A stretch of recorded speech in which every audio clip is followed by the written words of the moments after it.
YouTube channel right now. He's trying to build it up. One of his videos has got like 20-something thousand views actually. Oh dang. Yeah, he has one good video that all of a sudden just blew up. And that happens a lot. Yeah, no, it's great. No, he's got this system. Like, I don't do. I'd be down. Like, if my friends like hit me up and be like, "Hey, you want to do like a funny sketch?" I'd be like, "Yeah, dude, fuck yeah." I mean, I'm down. I'm a pretty artistic and like I like acting and shit. And, you know, like doing stupid shit. There you go then. But yeah, my friend he just had this YouTube channel and was getting nothing. He was just making random videos, and then he made this one video and bam, all of a sudden it blew up like 20-something thousand views, and it keeps going up. I'm like, how the hell did that happen? Like where did like all those people come from when they're fucking watching that? And he's like, basically what he does is he's like, to get more people flow to actually like get on your videos, he says you have to like make videos about shit that's trending, I guess. Like, that's one way. Yeah, that's one way to do it. Well, yeah, that's how he does it. He makes videos like pointless videos, like some like funny like pop culture type videos, you know. Yeah. He'll make and he'll start doing jokes. You know, like one of those typical perspective videos where the guys film themselves making fun of talking shit on like fucking like other clips or something. Yeah, I know what you're talking about. Like reaction videos and stuff like that. Yeah. There's no good place to mount this, and it needs to stay like that. Like that way, it kind of sucks. I don't. Hey, do you have internet on your phone? Let me check. I think so, yeah. Will you look at the stream right now? Look at my channel and see if it's auto-rotating. You want me to go on YouTube? Yeah. Okay. I'm just not sure if it's auto-rotating, so I can mount this because It's Darren, right? Yeah. Rockwell. Darren Rockwell. Oh, is your picture like a guy with no face? Yeah, like bright colors and stuff. Okay, yeah, it says live right now. Yeah, that's it. Okay, so what do you want me to check? Just click on it. Okay. And see if it's rotating when I put it in portrait mode like this. Is this the video right here? Yeah. Well, yeah, that's live right now. Live, yeah. Okay, it's gonna be delayed about 15 seconds. Hey, there we are. Okay, so I'm gonna. You want it? I just need to see what it looks like when I. Let me put my brightness up. Rotate it. I got auto rotate on. Oh, it is lagging a little. There we go. No, there's a 15-second delay at least. Oh, is it good now? Yeah, I just want to make sure it was rotating the right way. I did not know you could do freaking live things on YouTube. Like you can actually live stream it. Dude, because I'm so behind on tech shit. Like I'm so not tech savvy. Like, well, I am kind of tech savvy. Like, I mean, for me, my generation, like me being like a millennial and all that shit, I should be tech savvy, but I really am not. Like, I know how to work a phone and I know how to go on social media, but I'm not. I don't really know how to I don't know how to really edit videos, and I've always wanted to. Like, just make videos. Oh, edit them? I mean, usually people who do a lot of live streaming don't edit their own videos. It's usually. Oh, they just have someone else do it. Yeah, because it's just so draining doing live streams all the time, like. 2-hour stream or whatever, it can be pretty draining. And then to edit it afterward, I mean, some people do, but if you have like a daily live stream, that's a lot of work. Oh yeah, definitely put that up. Yeah, dude, I did not know you could do live. I got live streams on YouTube. It's pretty dope. Yeah, I used to actually live. My old band I was in, like, because I play guitar and I write songs. Like, we would always live stream, like Instagram live stream our practices, and we actually we got like a lot of people. Like, we get like a couple hundred people actually do it. Because my homie, like, he'd have like a lot of followers and shit. Yeah. It's cool, like showing stuff. Like equipment. Yeah.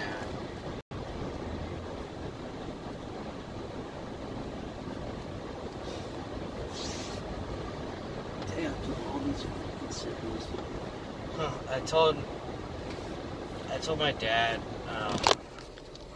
what's up, Night Meeks? What's up, man?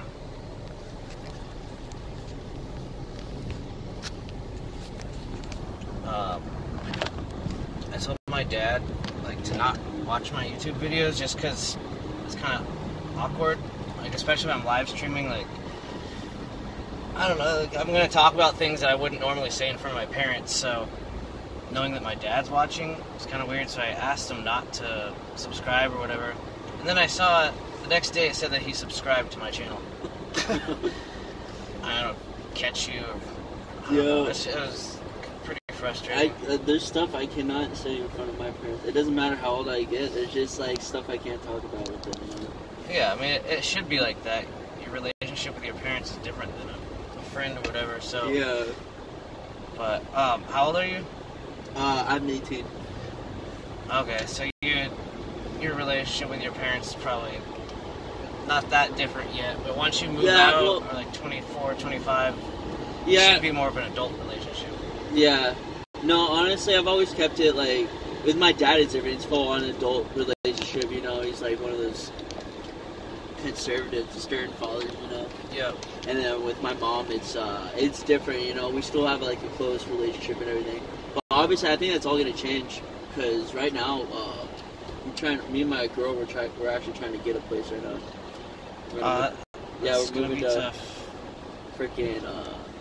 We're thinking about getting a place because she's living with her parents right now, but we're thinking of getting like renting out a place in Orange County or somewhere in like freaking Inland Empire because Orange County is pretty expensive. If you have to say, what's the cheapest area in Orange County to live? Santa Ana. Dude, everyone said that. Everyone I asked has said that.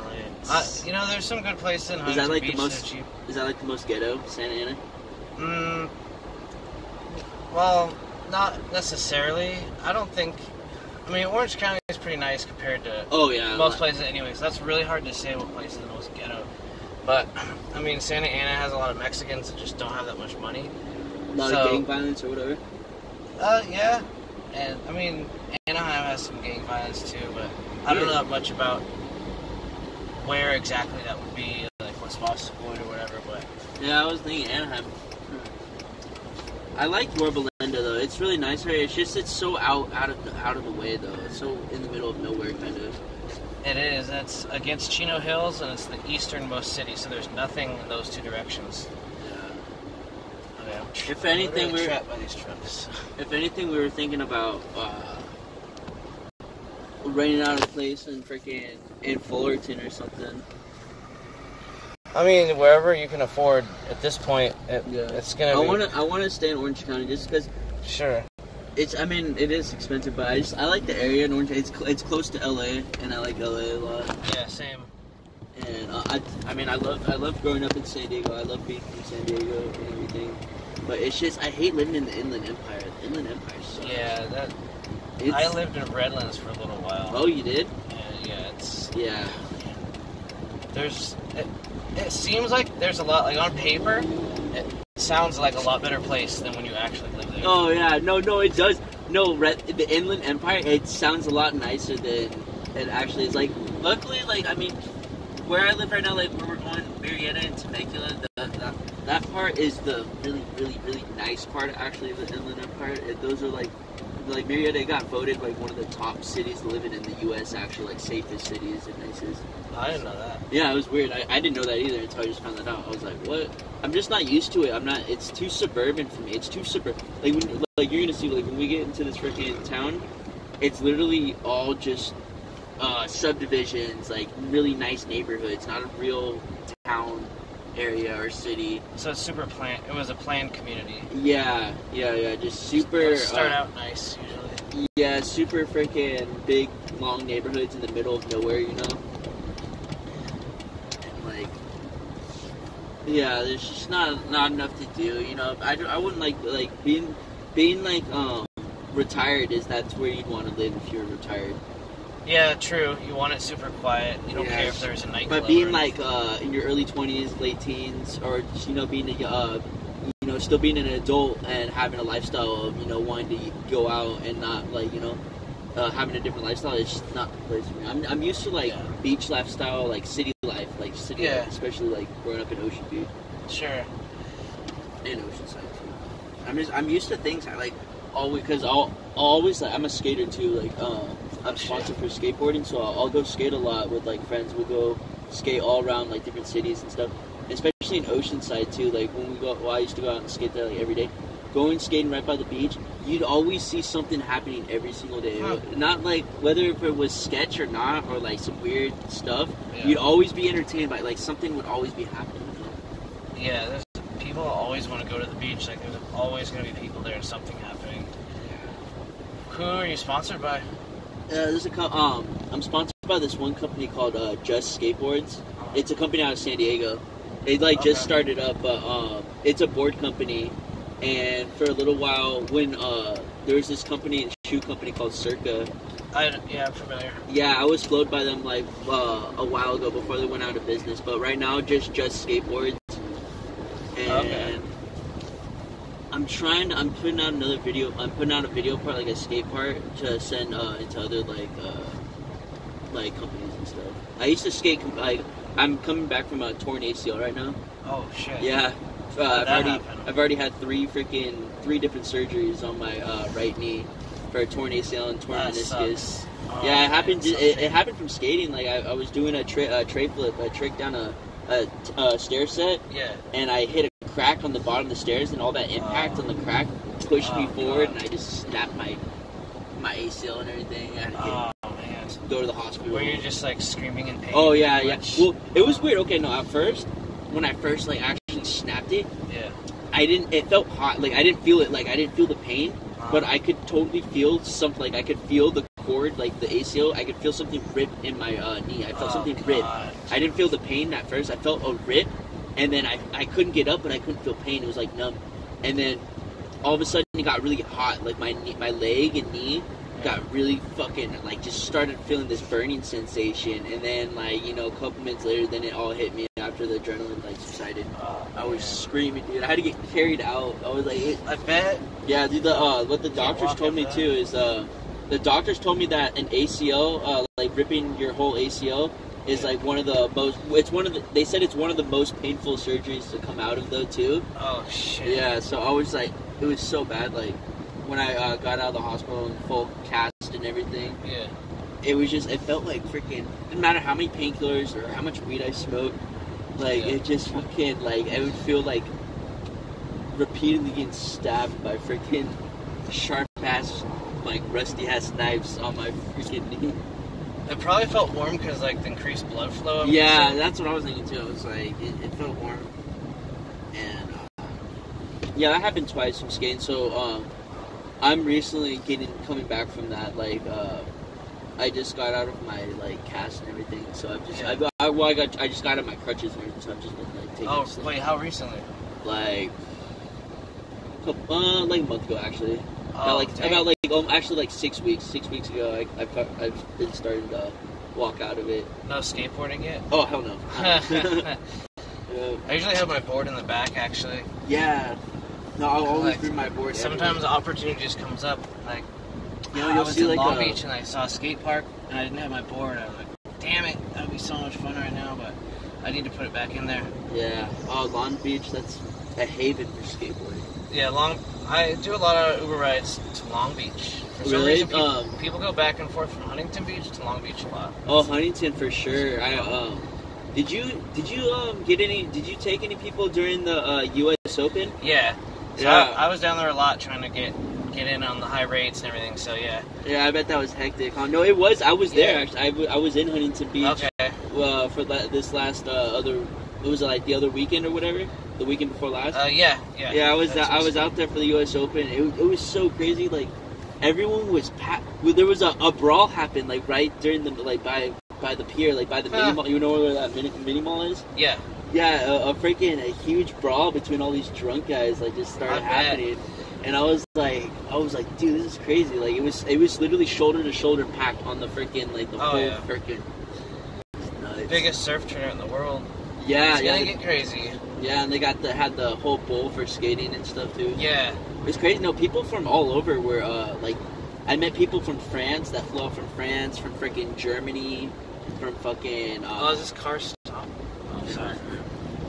No, it's crazy. People like rich foreigners will come out for these events and stuff too. Yeah, and I picked up people from all over the world. Really? Yeah, you're right. Yeah, I met.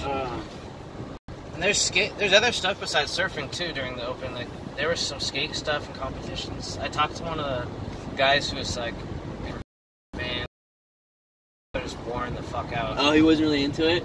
No, he was leaving at like 11. Yeah, it's a cool ass company party, but he sees that stuff all the time, and he was technically working. Yeah, so that shit happens all the time. he was drained. He just wanted to go home. Yeah, I feel that for sure.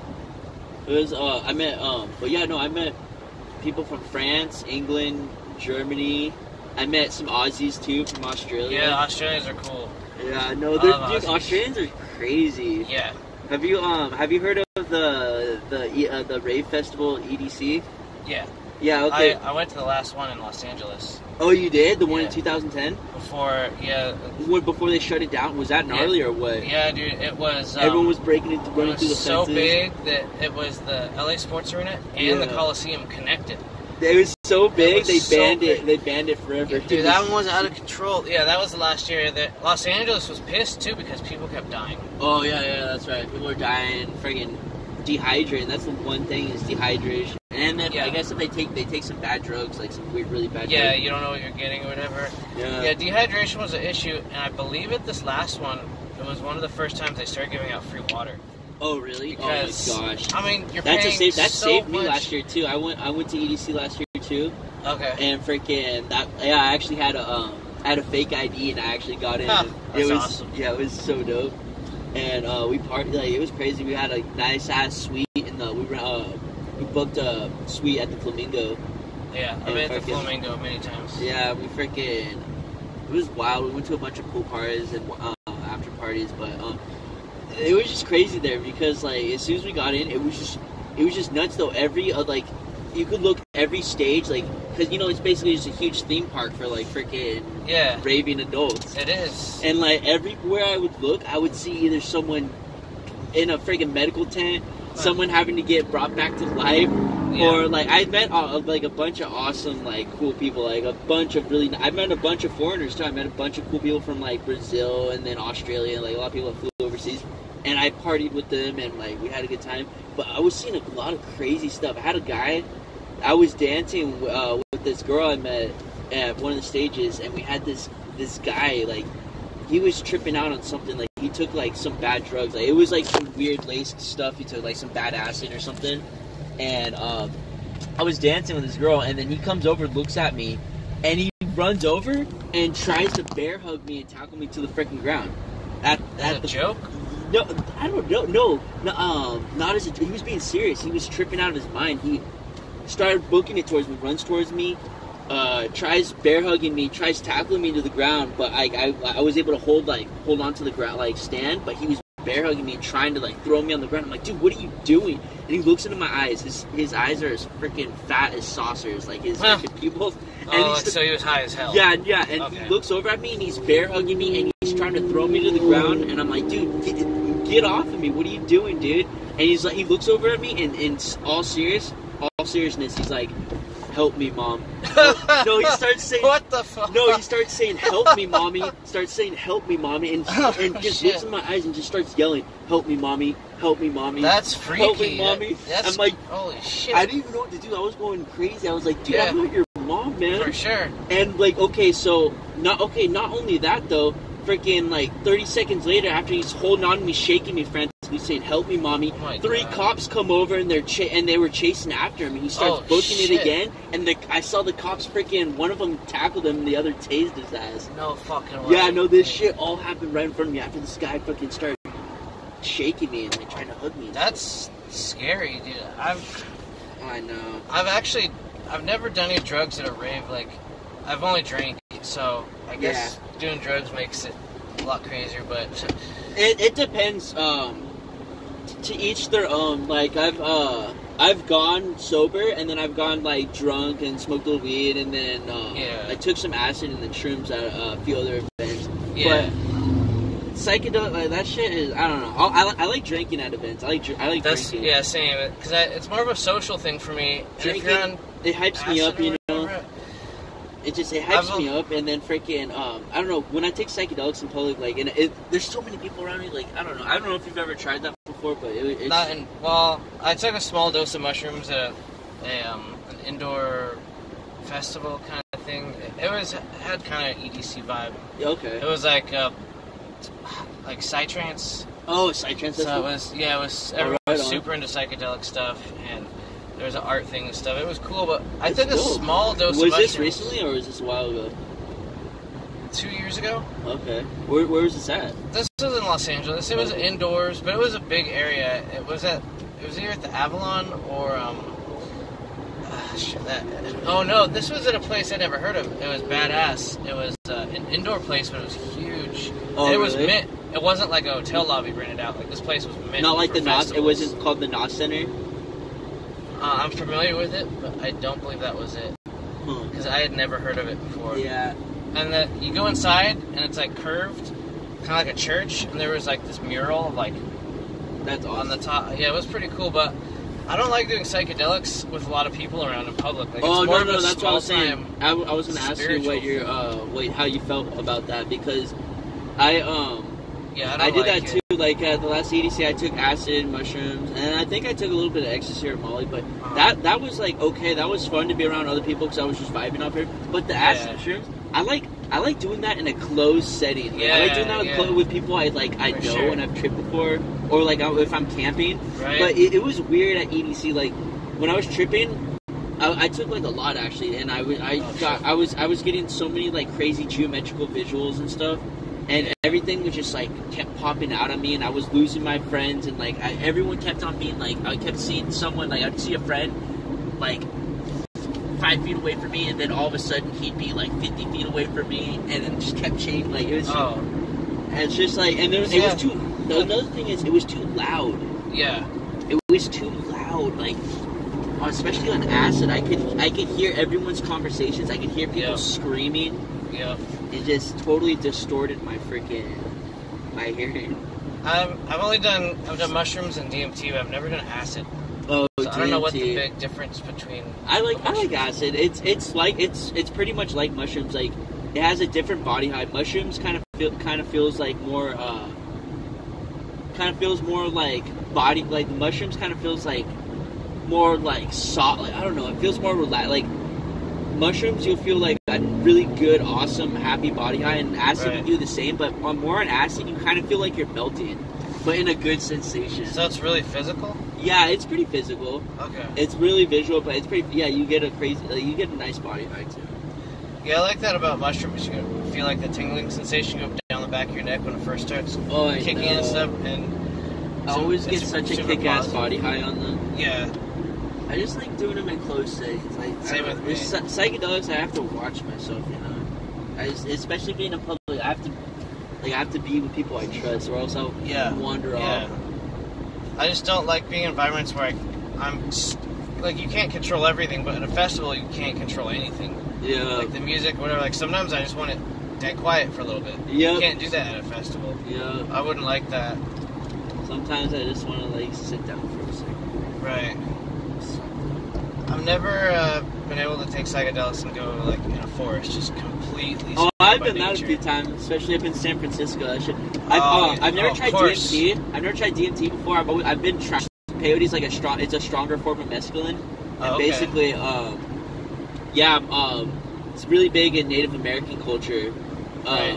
Because it's grown, the peyote cactus where they extract it. It's grown a lot it's grown all over in Mexico, Arizona, and parts of New Mexico, I think. Wait, does it grow anywhere in California then?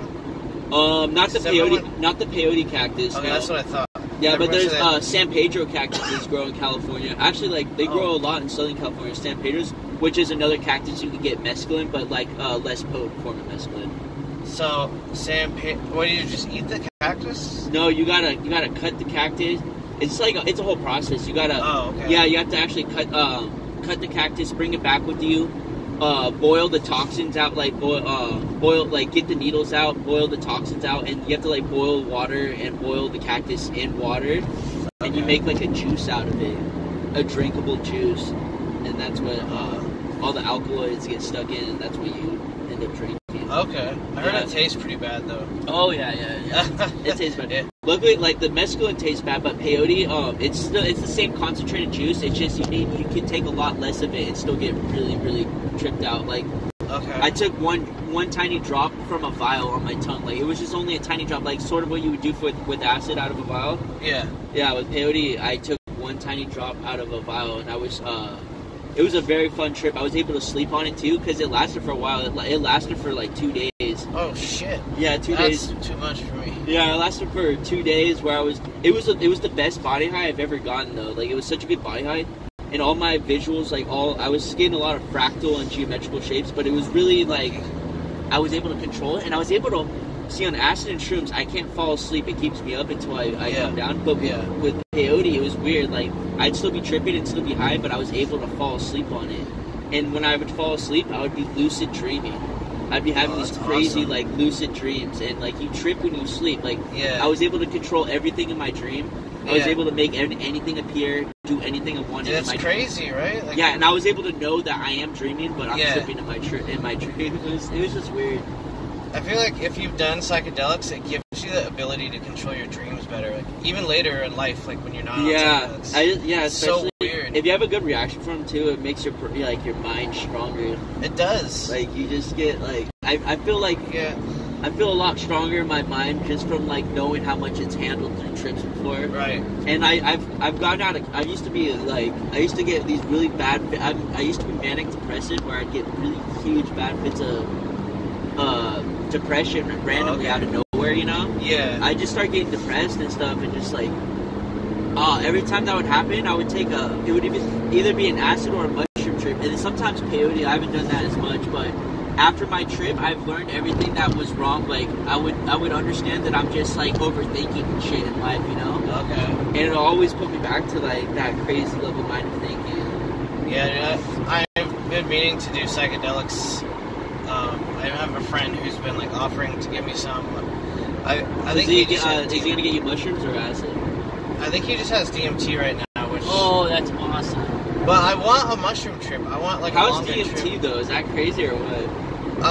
It's just super intense and it's super quick. It's a quick onset. I mean, you could do it during your lunch break, half-hour lunch break at work or something, and you'd be totally fine. But I only took one like medium hit. Actually, I took a pretty big hit another time. How long did you hold it in for just like a second? Like, how long did it take did you notice it kick in right away, or did you wait? Oh, yeah. No, it kicks in right away. You feel it coming and then just whoosh off to hyperspace. What can you describe? What's the body high like, though? I didn't remember much of a body high, if any. You just remember it kind of overtaking you, and you just... Yeah, you're so in your mind. If there was a body high, you wouldn't really remember it. That's crazy. Yeah, it was like you're saying, it was like I saw the world around me, like, change, and I saw these patterns, typical stuff, but I saw it looked like everything was made out of light for a few seconds. Made out of what? Light. Oh, really? Like these weird geometric light patterns. It's so hard to explain. Dude, no, I think I kind of understand, like, a geometric light. Like 3D, it was like a 3D grid. It was like a video game was loading, and I could see behind I could see how it worked and what was going on behind the scenes kind of thing. I think I know what you mean. Yeah, if you've done psychedelics, like, you can't really describe it. It's hard, yeah. It was pretty crazy. I think everyone needs to do psychedelics at least once. Yeah, at least once, yeah. To show you, like, your reality is only as good as your senses are. That's true. So, if you're, and everyone's senses are a little different and stuff, but, yeah. So, psychedelics, it kind of reminds you that, hey, the world around you is more than what your senses are telling you. Yeah. And whatever you believe, like, your beliefs can be wrong, and you gotta tone your ego down. Yeah. I don't have to explain it if you've done psychedelics, but if you've never done them, you're missing out on one of the biggest things in life. It literally changed my life. It literally cured my depression. After some mushrooms and some especially mushrooms too. Like, I was just having the most amazing spiritual experience. Like, I was connecting with nature. My body felt amazing. Yeah. Yeah, I needed to do some mushrooms. My friend actually had, so you know the active ingredient in mushroom, psilocybin? Yep. My friend had psilocybin It was either pure psilocybin or like an analog, so it was like a slightly different molecule, but it still worked the same.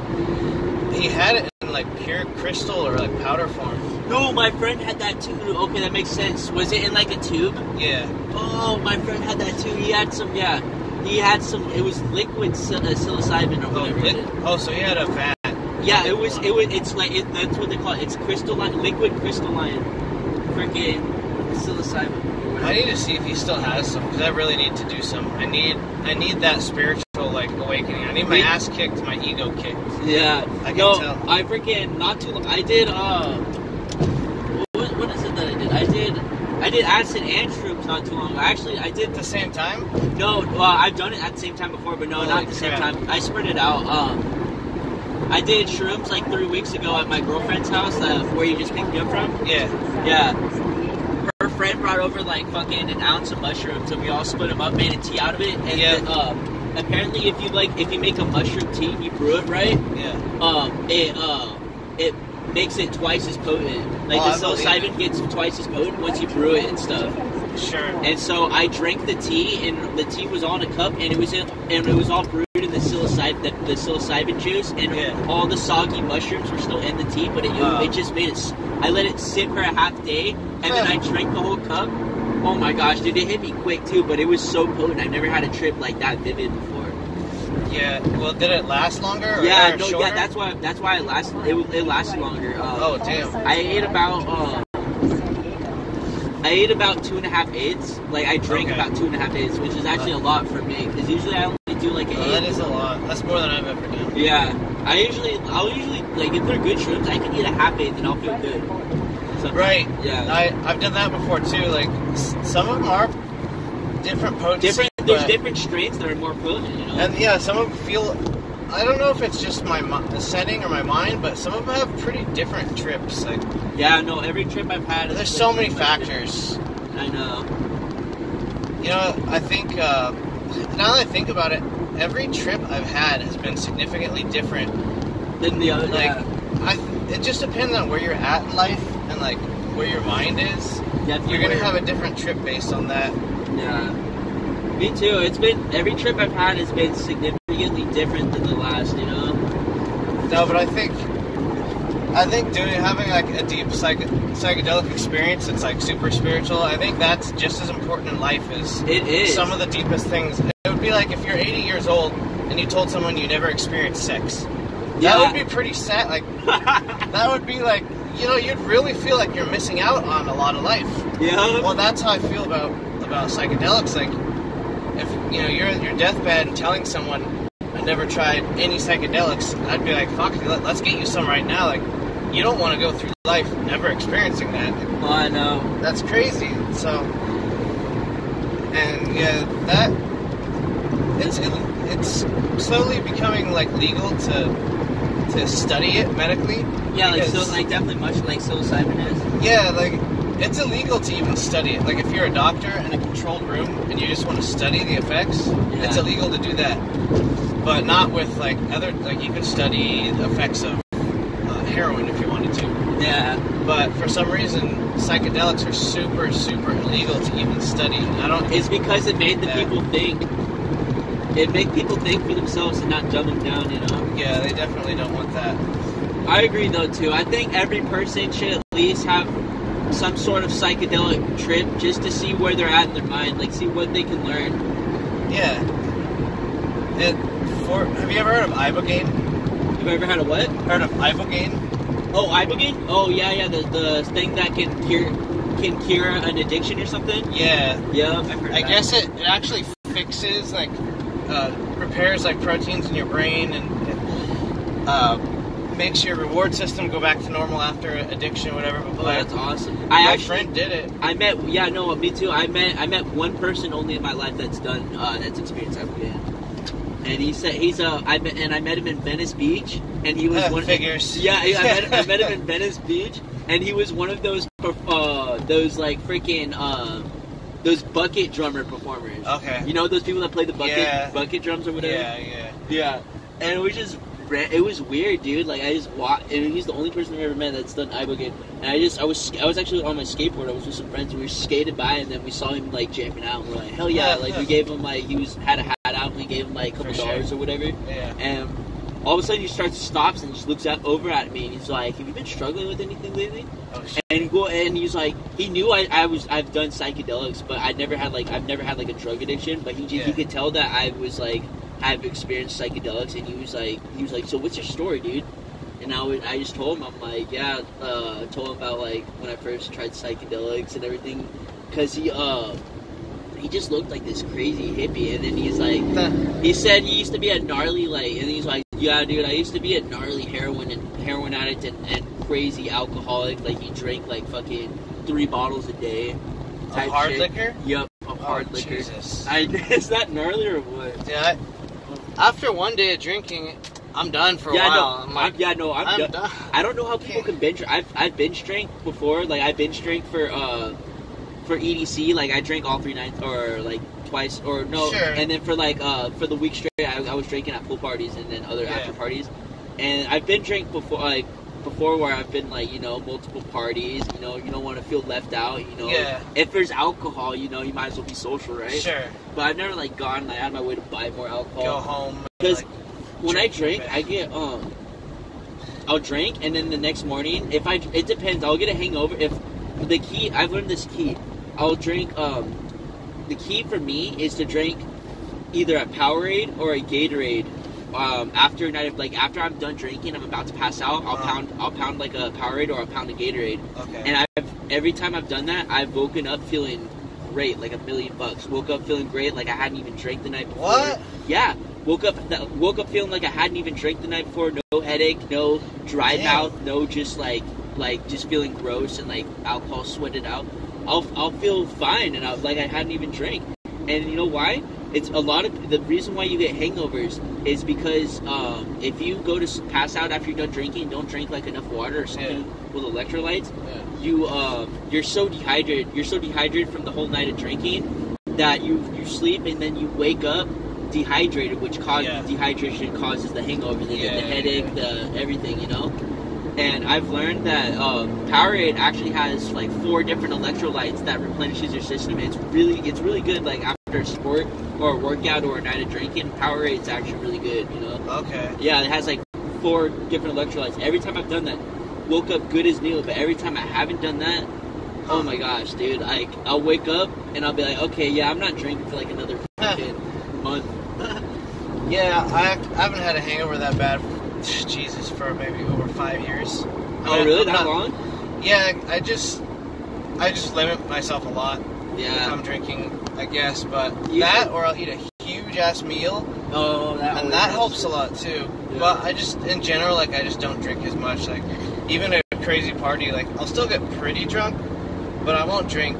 Yeah, there's not blackout drunk, Right. Yeah, I know. I like to limit myself to know when I'm getting where I feel just right, where I'm at a good level, or I'm getting too fucking drunk or whatever. Because a lot of times when you're too drunk, you can't tell you're too drunk, right? I mean, that's the case for me. It's definitely true. That's the case for me, dude. And I've seen it happen to other people before too, and it's weird because other people I've seen, it's like a light switch, dude. It's like a light switch. It's like you're with them at a party having a conversation, and they're fine. They're drinking a few shots, or they're drinking the beer, and you're talking to them. Yeah. And then you go to the bathroom, and 5 minutes later, you come back, the motherfucker can't even understand or some shit. It's just like a light switch, And that's something you gotta learn too. So my nephew's 13. He's probably gonna try drinking soon or whatever. Yeah.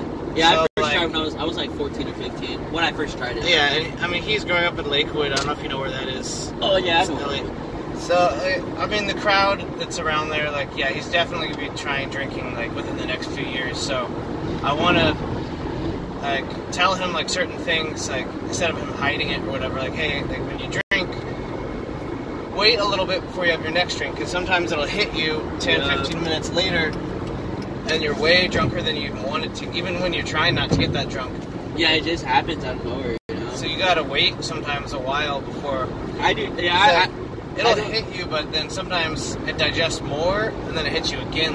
The same drink will get intense later, just from when it digests.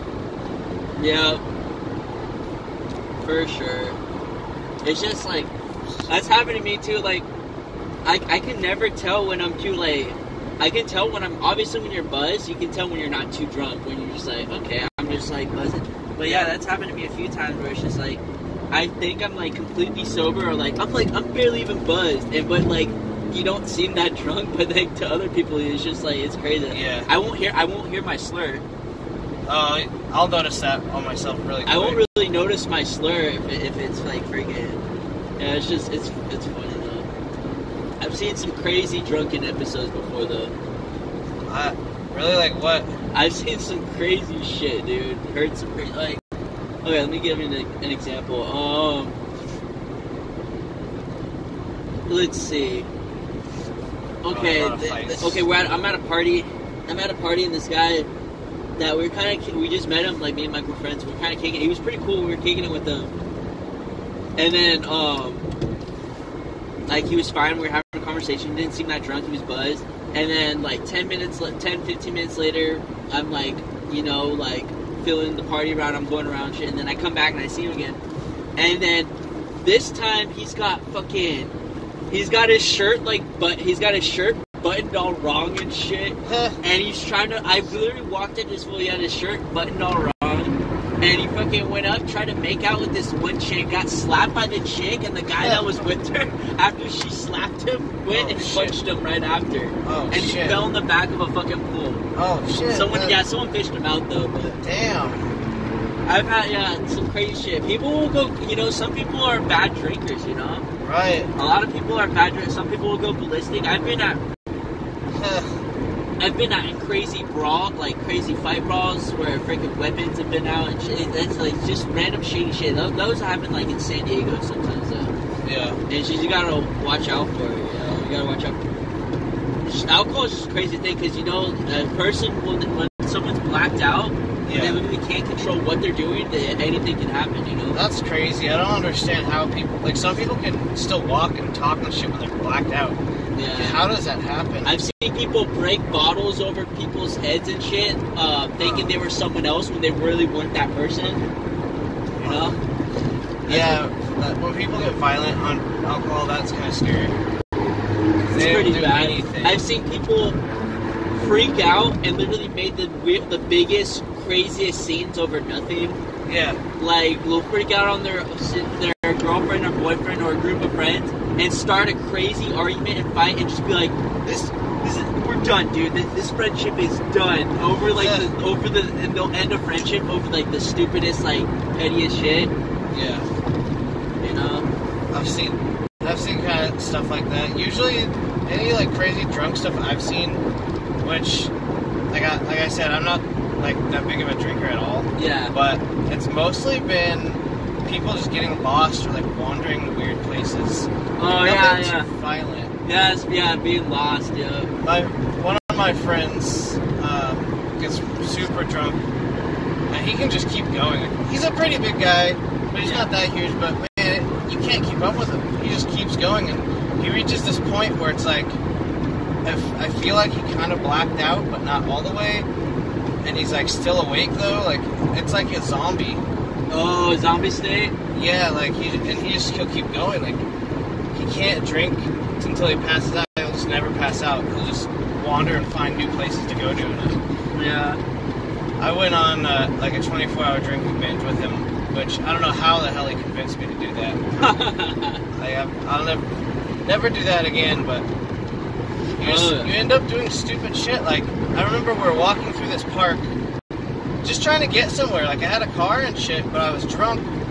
I was just, at one point, I was just like, what the fuck am I doing walking through a park with a bottle of alcohol at 4 in the morning?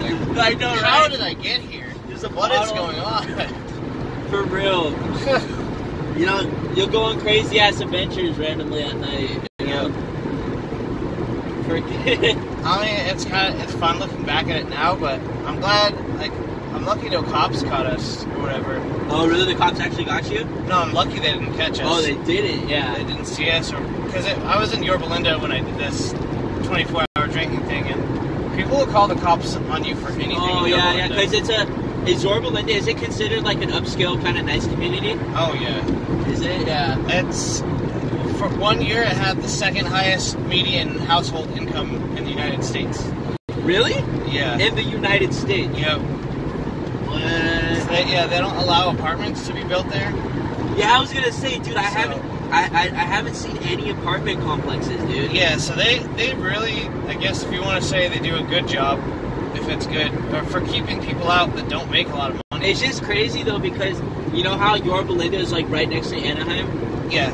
It's crazy because Anaheim, there are parts of Anaheim that's actually like pretty ghetto and stuff. Oh yeah, and it's super just, bad gang crime. Yeah, and Anaheim is kind of bad, but there are nice parts of Anaheim. Yeah. But like the area like by Disneyland and shit is kind of like bad. Fucking. Well, yeah, the area around Disneyland, like immediately just around the it, neighborhoods, is super like, nice, but not all the the neighborhoods are bad. Not the town area, like, but like, I'm talking about like you know the neighborhoods around Disneyland. Yeah. Like by there and. Oh yeah, those are super bad. Those Yeah, those are really bad. Is this a trip? How like? Is this a trip, especially in San Diego too? It's a trip how like, there's a lot of cities that are close by each other. Like, they're not far enough apart, but like they're still close by each other. Like one, like Yorba Linda, super nice, and then there could be a city like right next to Yorba Linda. Right when you get into it, it's just super like ghetto and sketchy and shit. Yeah, that's a lot in California. Where we have really nice cities next to, or bad areas next to good areas. It fluctuates. well, even the nicest areas are starting to turn bad in Orange County. Like the homeless population is skyrocketing. It's insane right now. There's so many homeless people. Is there? Yeah. Oh shit. Oh yeah. You haven't seen there's so much shit. Look it up on YouTube. There's just video after video of like small time YouTubers, like little documentaries about the homelessness crisis in Orange County. It's bad in LA too, but it's always been kind of bad in LA. So I feel like it's always been bad in LA. Yeah, so saying, oh, the homeless crisis got worse in LA, people are just going to shrug their shoulders like, well, yeah, we know it's bad. But in Orange County, there was this, I want to feel like it was about a 1 mile stretch of road behind Angel Stadium. And it was all tents lined up on both sides of just homeless people. Just like a Skid Row? Yeah. Oh. Exactly. Damn. It wasn't as bad as Skid Row. Like, the people there... What city is the Angel City, or the stadium? That's Anaheim. Oh, okay. That's the heart of Anaheim right there, pretty close to Disneyland. Yeah. But I guess they were there for almost 3 years. Kind of made their own little city. Oh my god. And they got kicked out, though. Like, oh my god. The sheriff kicked them all out. You know what? My girlfriend was I literally just like... I spaced out. Yeah, actually, she was telling me about that recently happened. It was on the news. I guess that whole thing. They got was cleared crazy. out. Yeah, and it's like, so the reason that the sheriff had jurisdiction over like Anaheim police, it was technically in Anaheim, is because they were all next to a water, like I don't know if it was the river. What's that river? The Santa Ana River. Oh, okay. It was kind of next to that, next to like a flooding channel thing. So it was a state or county run thing, since technically it was by like this overflow area where water goes. Yeah. So the sheriffs had jurisdiction to kick them out, because I guess Anaheim PD really didn't care. Yeah, they didn't care about the sheriffs there. I bet you they fought. I bet you the homeless people fought to stay there, dude. A little bit. They didn't. I bet you if they tried doing that with Skid Row people, there'd be a big fight. They're not even gonna try it with those people. Fucking Skid Row. No, about. I just watched another documentary about it. About half of them tried staying, and the other half just picked up and left as soon as they told them. Yeah. But you're gonna get kicked out. Like, they're gonna come back and force you to move if you're not, if you don't move. So you might as well just go. But that sucks. Like, where are they gonna go then? Like, offer something. True. Actually, no. I take it back. So legally, they had to offer them hotel vouchers for 30 days because they'd lived there for more than 30 days. So legally, they established residency there. Really? Yeah. So you can't just kick someone out if you've established residency. You need at least 30 days. In some areas, it's 60 days. So some people were staying in hotels for 30 days? When they got kicked out, the county legally had to provide them a place to live for 30 days. Oh, Because you can't just kick someone out. Yeah. Like with this, snap your fingers like that. You got to give them at least 30 days. So they came to an agreement where they would kick them out of the riverbed area, but they had to provide them with hotel vouchers for 30 days after that. So, and this was 8 months ago. But yeah, I don't know where all those people are now. They're just spread out. Yeah, they're popping up. Actually, doing Uber, I met a couple. What's crazy is that if I was homeless, I'd spread in Yorba Linda. Like I haven't seen one homeless person in Yorba Linda. Well, it's because they get kicked out. Oh, they always get hassled. Oh yeah, you're gone. They will pick you up and drive you to another place and drop you off. Damn. Yeah, they don't allow that. You can't be homeless in Yorba Linda. Yeah, dude. That's funny that you're actually from Yorba Linda, like you grew up here, or you just worked over there? I grew up there my whole life. Did you go to Yorba Linda High? That wasn't there. Oh, Yorba Linda High has only been there for about 3 or 4 years. Really? Yeah. Huh. Or else I would have. Yeah. Yeah, I went to Esperanza. Freaking, I didn't know that. I thought, it's weird, Yorba Linda, it looks like an older school. Maybe it's because it's the design, like it looks like a mosque. I believe part of that building used to be there before they turned it into a school. Yeah, okay. But I'm not 100% sure. That makes sense then. Yeah, I think part of it used to be there, and they added on a lot, obviously. And, the field for, like, sports and stuff was added on, obviously. But it's a nice school. Like, it's... Oh, yeah, no, yeah. Yorba Linda, it's going to be nice, of course. Super rich. But Yeah, no, my girlfriend went there. Yeah, she said it was really nice. Every girl that goes there, I guarantee is super fucking hot. Yeah. Every single girl. Yeah. I guarantee it.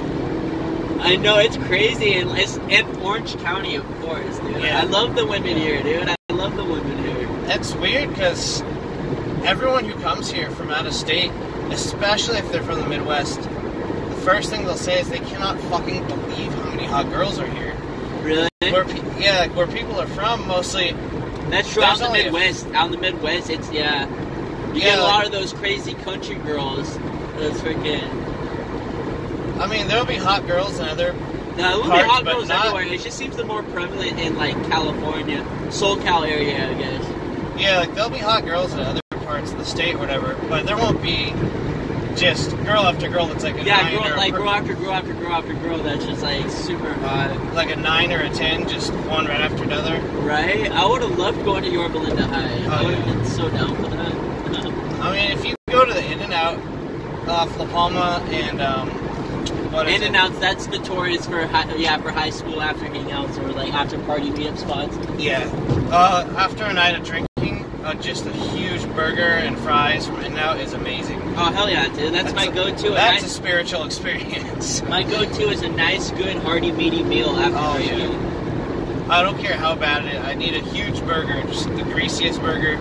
No, because you're supposed to. You're supposed to eat greasy food after a night. It says it settles your stomach more. It's like makes it like not hurt, you know? Oh yeah, definitely. I don't know, and it feels better. Like I've felt that before too. Yeah.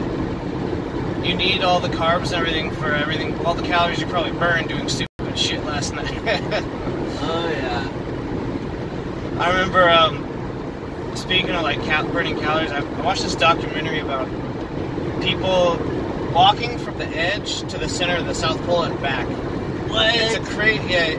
If you ever have, it's one of my favorite documentaries because That's crazy. They talk about all kinds of stuff, but it's these two young Aussies, and like I want to say they're about 28 to 23, 24 years old, but they're known for doing crazy expeditions and stuff. So they like backpacking and shit. Yeah, backpacking, like super long, like crazy distances. Damn. They did. They took a boat from Australia to New Zealand. What? Like a boat with no engine or anything. Yeah. Like unassisted, just their own strength. No fucking engine. Yeah. I would be too scared. You know, there's sharks and shit. And one wrong navigation route. One wrong navigation route, you're stuck in the middle of fucking the sea and potentially gonna starve.